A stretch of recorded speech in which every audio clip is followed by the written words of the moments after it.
There's just a lot going on. And what really has called me to course is this latest bill from Oklahoma that would ban gender-affirming care up until the age of 26. For years, we've been hearing from anti-trans pundits and politicians that this is about children, this is about protecting the children. But I think what this Oklahoma law reveals is that it's never been about the children. It's always been about scapegoating trans people, stigmatizing us, and criminalizing our existence, making us not exist. And we have pundits, anti-trans pundits and politicians on television every single day saying horrible things about trans people, on the internet saying horrible things about trans people, things that are leading to bomb threats at the Boston Children's Hospital. Chaya Raichik, the founder of Libs of TikTok, took credit for that bomb threat and also boasted proudly on Tucker Carlson that she has communicated with Ron DeSantis' administration and that her work, her anti-trans propaganda work, led directly to the Don't Say Gay bill. So the way we talk about trans people and with trans people in the media has an effect on these policies. A lot of the ways in which we're seeing trans people be talked about on the internet and the news, those exact ways are finding that language is finding its way into legislation. So I wanted to come on today for all of those people who have the best of intentions and want to support trans people, don't know the right language, don't know how to talk about it, or scared to say the wrong thing. We need the right language to combat this. Anti-trans folks have been setting the agenda and how we talk about this, and we need to take back the narrative, and we need to do it right away because it is, January 19th, and there have already been 151 bills targeting trans and LGBTQ people introduced in state legislatures just this year alone. 151. It's January 19th. You just watched actress Laverne Cox succinctly explain how odious figures with large platforms, ranging from Republican politicians to Twitter influencers, they're not just controlling the narrative with respect to trans issues, they are outright influencing legislation that is being passed. And if we keep allowing them to monopolize discourse, things are only going to continue to get worse for trans Americans. So what we need to do is recenter the conversation, and Laverne Cox specifically explains how that can be done. Let's listen. So if you want to if you have to get an education to some of these folks who are using the wrong language and saying the wrong things, what would it be? And I'm not language police. First of all, I'm not into censoring people. But it's for understanding. But if we are interested in the humanity of trans people and understanding that we exist, what I would first of all say to all the people, there's so many wonderful pundits and politicians who say, well, gender-affirming care for children, that's something that we should debate, right? Children don't know. And I would actually disagree. I would actually say, hashtag, it's none of your business. If you are a parent with a trans child, it is your business. I think the American Medical Association, the American Academy of Pediatrics, the Endocrine Society have developed wonderful protocols that have worked for treating trans children. And parents who are dealing with that can go and get that information. If you're a parent of a trans child, it's your business. If you're not, it's none of your business. What adults do with their bodies, it's none of their business. This is America. It should be about freedom, bodily autonomy. I'm firmly and staunchly pro-choice, and we should have the right to do with our bodies what we want to in America. And even for children, that's their parents' business, it's their doctor's business. It is not a legislator's business who doesn't know anything about it. So what I would suggest, because whenever we're debating whether trans folks should have access to health care, we're objectifying them. When we see senators in Supreme Court confirmations talking about mutilating children, we're objectifying children, talking about children's genitalia, which is disgusting. And when we objectify, we dehumanize. And that is what this whole project has been about, not making trans people real people, human beings who exist. I exist. There's no trans question. I'm not a question. I exist here. I have a material reality, lived experiences, and trans people have always existed, and we're not going to stop existing if people don't teach about us. So we should have acceptance. It is our business if we're discriminated against in healthcare, in employment, in housing, which many of these people want to do. That is our business if we believe in liberty and justice for all Americans. But what people do with their bodies is none of our business. Yeah, every single thing that she said there is 100% spot on. This is about freedom. This is about liberty.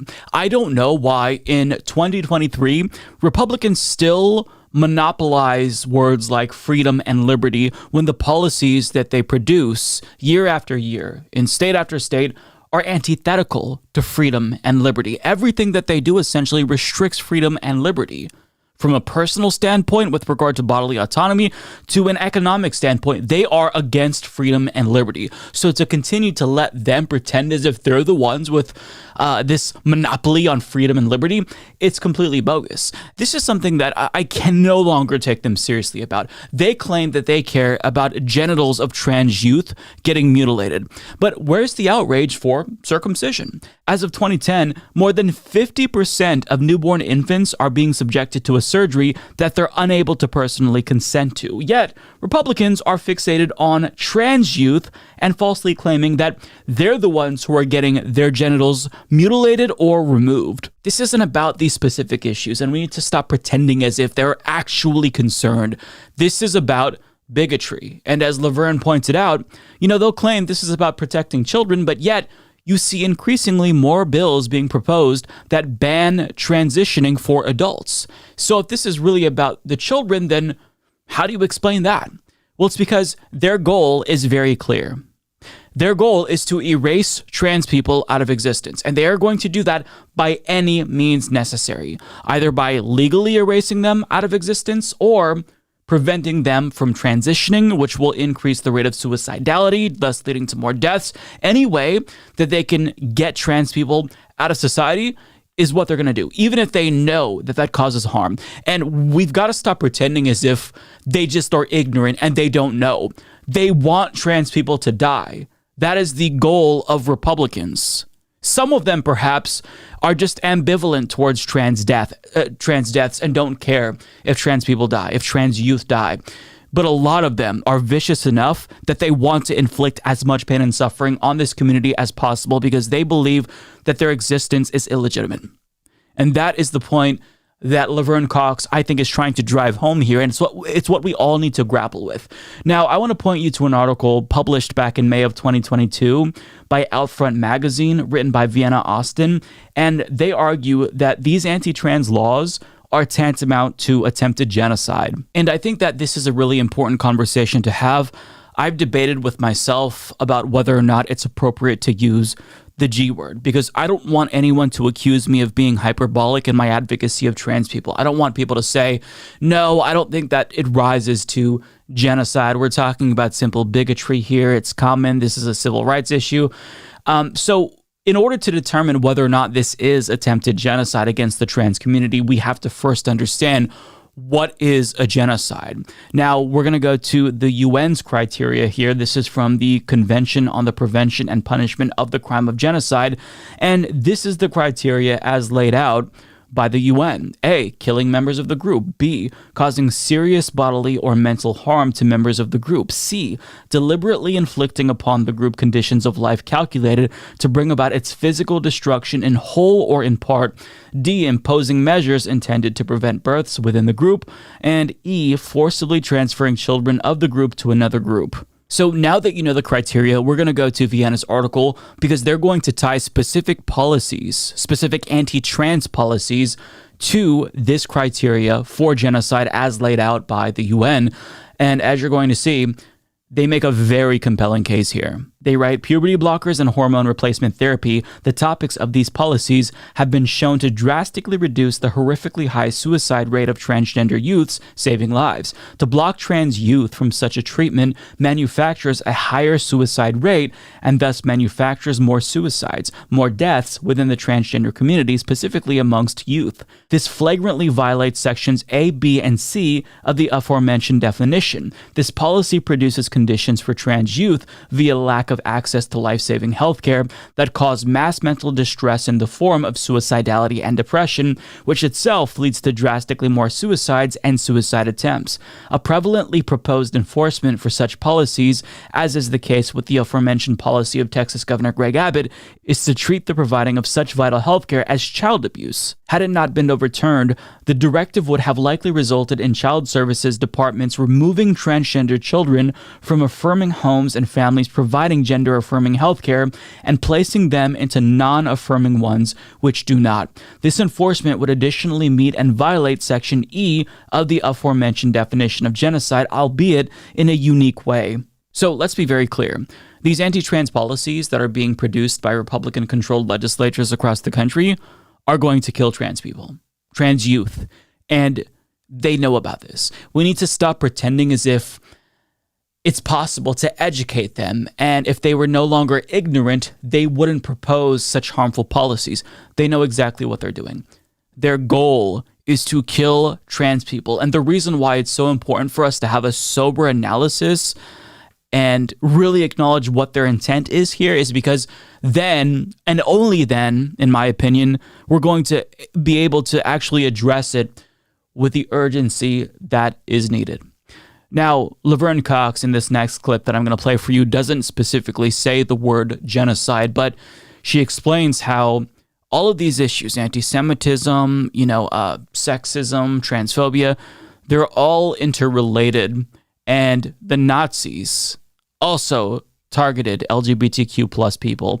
And in fact, that was one of the first acts that they did. So let's listen. People should know that one of the first things that the Nazis did, and I think it was in 1933, was they burned Magnus Hirschfeld's Gender for Sexuality. Magnus Hirschfeld was studying trans people, LGBTQ people. Lily Elvey, who the Danish Girl, the film The Danish Girl was about, she had her first gender-affirming procedure at Magnus Hirschfeld's clinic. The Nazis burned it down. All of this research. And there were LGBTQ people in concentration camps stamped with pink triangles. So in this moment of a rise of anti-Semitism, we see this rise, this documented rise in anti-trans legislation and rhetoric. These are not a coincidence. So as we fight anti-Semitism, as we fight for reproductive rights, we have to fight for trans rights as well. And they're on TV every day. We need to be more vociferous. We need to be more engaged in this. And I know trans people are a small part of the population, but it is not unrelated to everything else that is happening. Yeah. This is about justice and bodily autonomy for everybody. It's about freedom. We're Americans. Yeah. We should be about freedom. She is exactly correct here. So it's time to treat this threat with the seriousness that it deserves. We're no longer just talking about bigotry or prejudice or discrimination. We're in much darker, more dangerous territory where an entire group of human beings in the United States are existentially threatened. And so that was the main takeaway, at least for me, from this interview with Laverne Cox. She's just trying to get people to understand that now is the time to get involved. You don't have to know all of the language, but you do need to arm yourself with the information needed to push back. You do need to know the intent behind these bills and that these lawmakers know exactly what they're doing. We can't chalk everything up to ignorance. Maybe in some cases we can, but ultimately there's enough information out there. There's enough long-term studies of trans youth out there to where if somebody is genuinely curious about trans people, they would know that gender-affirming care is indeed medically necessary for trans youth. But the thing is that they don't care, and the goal is to prevent trans people from existing.